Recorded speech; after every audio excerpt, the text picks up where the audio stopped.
उनकी मर्जी मुझे निकालें या हाल निकालें।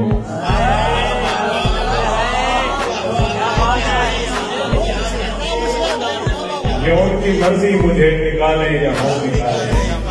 तेरी वजह से मैं शहर वालों का मसला हूँ।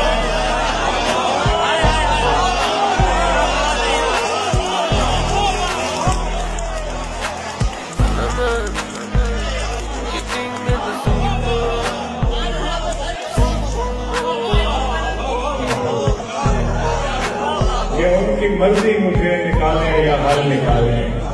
तेरी वजह से मैं शहर वालों का मसला हूँ। जो हो सके तो नमाज वहशत में याद रखना। जो हो सके तो नमाज वहशत में याद रखना। मैं तुझ समेत अब कई फरिश्तों का मसला हूँ।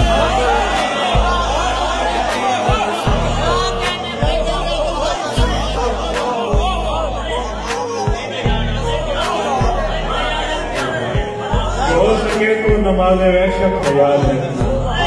मैं तुझ समेत अब कई फरिश्तों का मसला और तमाम शाखें तुम्हारे रास्ते में झुक चुकी हैं। तमाम शाखें तुम्हारे रास्ते में झुक चुकी हैं। मैं आने वाले तमाम लोगों का मसला।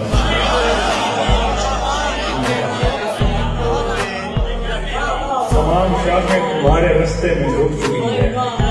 मैं आने वाले तमाम लोगों का मसला हूँ।